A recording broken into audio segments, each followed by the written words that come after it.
দুইটা সিস্টেমে মালাকুল মাউত রূহ কবজ করে।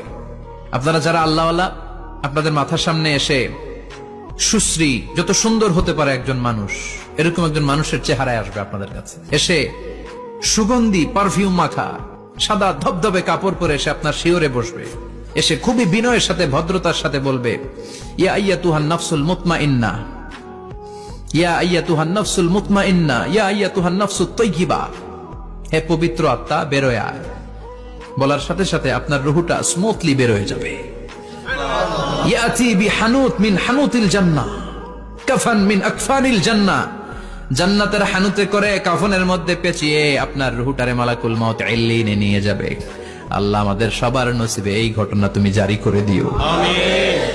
আর যারা ইসলাম মানে নাই, কোরআন মানে নাই, বিশ্বনবীরে মানে নাই, তাদের সামনে কুৎসিত আকৃতির একটা ভয়ঙ্কর চেহারা নিয়ে আসবে। বিআকবাহি মা ইয়াকুন, হাদিসে এসেছে, যত খারাপ হতে পারে একজন মানুষের চেহারা, যত দুর্গন্ধযুক্ত হতে পারে একজন মানুষের দেহ, বিদঘুটে ভয়ঙ্কর রাক্ষসে এক চেহারা নিয়ে আসবে। মুমিনের সামনে সে যেমনি ভদ্রভাবে বসে যায়, সে এরকম আসবে না, সে ত্রাস সৃষ্টি করবে। ডাকাত যখন আপনার অ্যাটাক করে এমন ত্রাস সৃষ্টি করবে, কোপ মেরে আঘাত করে আপনি ভয়ে সব দিয়ে দিবেন। ওনারা দেখলে আপনার পিলে চমকে যাবে। ভয়ঙ্কর দুর্গন্ধযুক্ত কালো একটা ড্রেস পরে আপনার সামনে এসে এমন ত্রাস সৃষ্টি করে বসবে, ওইটা দেখলে অবস্থা খারাপ।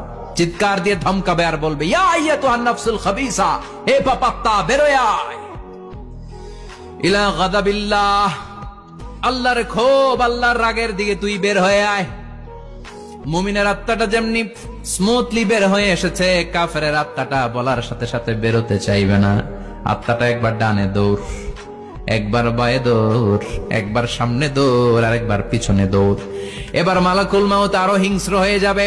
পা থেকে টান মেরে সারা দেহ থেকে খিচুনি দিয়ে পুরো দেহটারে চাপতে চাপতে জীবিত একটা ছাগলের চামড়া জীবিত অবস্থায় তার দেহ থেকে উল্টো দিকে টেনে টেনে বের করলে যেমন কষ্ট হয়, একজন কাফেরের রুহু দেহ থেকে টেনে হিচড়ে মালাকুল মাউত বের করে ফেলবে।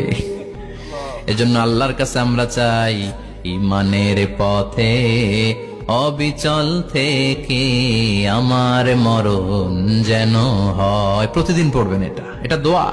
ইমানের পথে থেকে যেন আমাদের মৃত্যু হয়। পড়েন আমিন।